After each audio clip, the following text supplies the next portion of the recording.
it was really good. Well, let us just give glory to God that we are still very much alive. We are still living. We are still alive.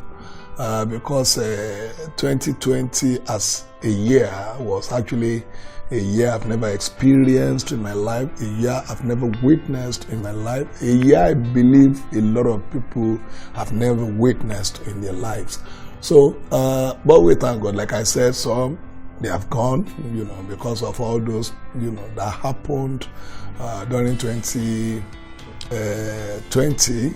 And I want to use this medium to say, may the souls of all those, that they have, those who have departed find a place in the bosom heart of the Lord. And to those who are still very much around, for those who are still living, I congratulate them. 2020 was a year that can not be forgotten very easily because of all those things that happened. Are we talking about the coronavirus palaver, or we are talking about the NSAS, and all sorts of things that actually that down the economy, So it was not a year that one will love to remember at all, but we cannot forget.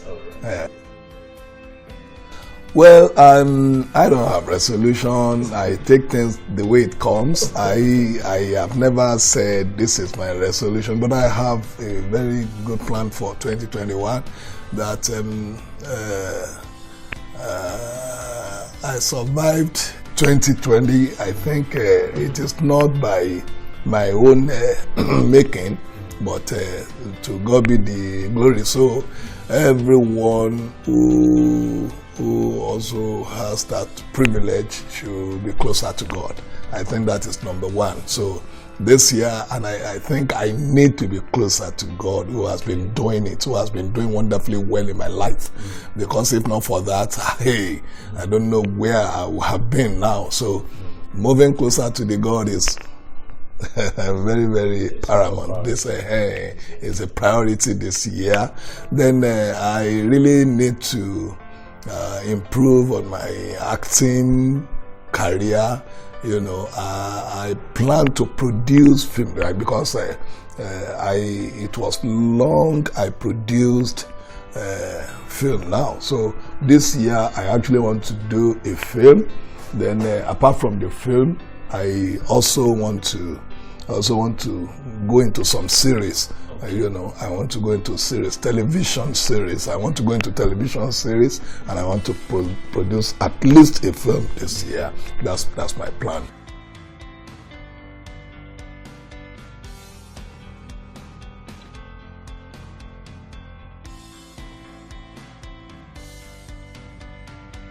Let me take it from the association that you have just mentioned. Association, I don't think association can really do much. Let me be very frank with you. Let me be sincere with you. Association cannot do that much, at least when it comes to what we are talking about now. Welfareism. When it comes to welfare, the only thing our association can do is just to create awareness. The only thing our association can do is just to, protect the job itself. The profession. That, I think those are the jobs of an association. It is not for them to start looking for money for anybody. It is just because we are magnanimous. That's just the bitter truth. It's just because we love each other. We see theater industry as one big family, and that is why we are doing what we are doing. It is not for any association to start taking you to the hospital or start contributing for you when you are sick. It is not for any association. We have even we're a Nigerian Medical Association who is in the mainstream of health, what have you, will not do that to any member.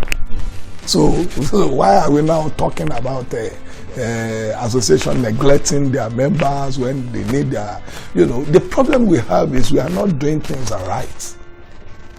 That I have said it many times, that we should do things the way it should be done. You see, every Duke, Harry and Tom are coming into movie industry. There is no standard. There is no, we have forgotten that we should regulate it.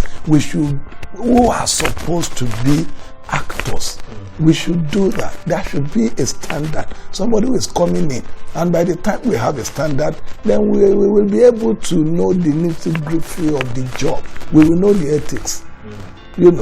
People are just coming in, and because people are just coming in, they have saturated the industry. So the problem is, when you don't know it, you don't know it. If you know it, you will know what it takes. Are you with me now? If you know the rudiment of a profession, you will do it right. But because they don't know it, larger percentage of those who are acting today, they don't know what theater is all about. They just believe I have talent, then I just have to come in, and it is not enough. There is one thing to be gifted, there is another thing to know what the profession is all about. So it deprives many of us from taking what we should be taking ordinarily, because we are just coming in because we have passion, and we are making it so tough for those who are professionals. So at the end of the day, if you cannot beat them, you join them. Some people are just coming in because they just want to do it for the sake of doing it. But there are some people who actually want to do it because they want to see it as a profession. So when those people are coming in because they just have passion, because they are just passionate about the thing, maybe they want to project themselves, maybe they want to, expose some popularity, unnecessary one at that anyway. Maybe because of that, they will just come in. They will even tell the producer that I don't need your money. Now that you can get somebody, for free, then you will pay someone who wants to take money lesser. Because if you cannot take, if I cannot take less money, then you go for somebody who is ready to even do it for free. So that one is affecting the profession. Now, when you are not taking enough, how do you now survive? That's the question. When the little things that you take from the producer or whoever might have called you or whoever might have hired you to come and participate in the production, you are just taking the little that can only feed you, nothing more. So if you now fall sick eventually, how do you get yourself the necessary medical attention? How do you survive it? So the thing is not until the profession is standardized, not until we know that okay, there should be a standard. Whoever that is coming in must be tutored. Whoever that is coming in as an actor must be told every bit of the rudiments of the trade. So that when you come in, you will know that, okay, if I work for you, there is need for me to take my money. I laugh at times when I hear that some people will just say, hello me will need your money. Hey, that means you are making it so difficult for those who actually need the money. So why are we now blaming governments? Because there is no standard. If you have not been to the law school, you cannot be called to bar. If you don't do all this housemanship and so on and so forth, you can't become a member of Nigerian Medical Association. It is not possible. If you don't go to the university to study engineering course and do some other professional courses, you can't become a certified engineer.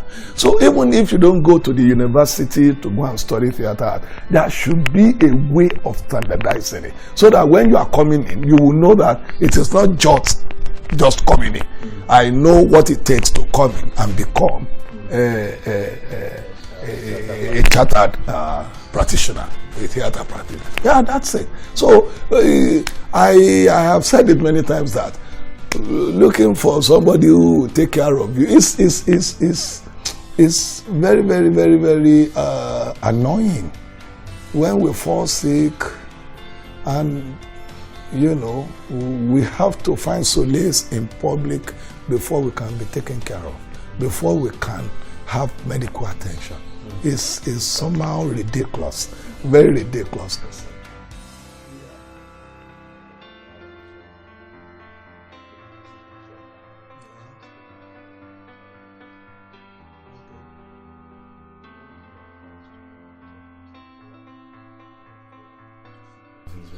Well, you see, this is where the problem lies. Theater is so broad that during this COVID period, there are other areas of theater one can exploit, you know, and still go ahead with what you are doing. Are you with me? Well, because everybody, all they know is movie making. All they know is going to location in large volume and start shooting film because they don't have the training, because they don't know what theater is all about, film production is all about.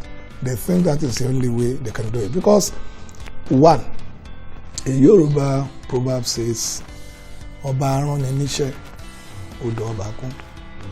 Iṣẹ́ ọba ò ṣe má jẹ, odò ọba ò ṣe kán lù. A king sends you an errand, and where you are going, there is, you know, the river is full to the brim, and you need to, you know, heed to Oba, and it is at the same time it is very difficult for you to jump into the river. So, but when it comes to that stage, then we have to sit down and think of what next. Way forward. Because if you think because of your profession, if you think because you want to make ends meet, you want somebody that will, you want something that will put bread and butter on your table, you have to, you know, dare this period, then you are jeopardizing your health, your life. You are jeopardizing your life. So, and if you stay at home, because there's no provision for anybody in this country, that even when there is lockdown, then there is a provision that, you know, everybody will enjoy, then you will not feel it that much. Even if you are going to feel it, it's not going to be that much. When there is no provision, then you have to think of way forward. That's where, you know, that's where I would just advise my people that they should now sit down. Even if they don't know, they should seek knowledge from others that know. Now, okay, at this period, what do you think one can do? How do we do it? Yes, some universities now, they have, you know, designed the way their students will resume. Okay, batch by batch. If you come, if this so set come today, receive your lectures for about 2 weeks, go back, let others come, or you do these things online, and so on and so forth. That is, they have designed how they can at least then with the new system. So that's what we need to. Those who don't know among us should seek knowledge from those who actually know. That's the way I say it.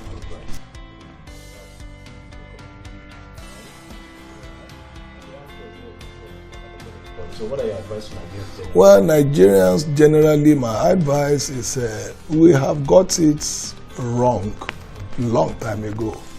You see, in Yoruba adage will say, "Ti abatete pẹpẹ karoko tó bá dàgbà tán ọwọ́ ò ní ká." What we're supposed to have done, we have left it undone. Now, the boomerang is what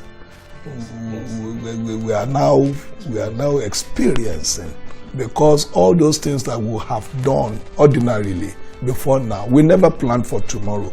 I think these problems that we've been facing, especially in the last 1 year, is an eye-opener for every one of us now, that we should plan ahead. We should start planning ahead. It is because we have decided not to plan ahead, that is why we have, you know, That is why we find ourselves in this mess. So my advice generally for Nigerians is let us plan ahead. Let's plan ahead so that if unforeseen circumstances now, you know, if it arises, we will be able to cover it. We will be able to get along with the system. All right. So lastly, your words for your fans. To my fans, I really want to appreciate you. You have greatly done well, at least to push me this far, because if not for you, I wouldn't have been where I am today. It is because you appreciate, you know, my artistic job. That is why I keep forging ahead. So I really thank you, and it's greatly appreciated. Just look out for my series this year and that particular movie that I plan to do this year, and you will know that Dele Odule remains the same person that you've been watching for decades. Thank you.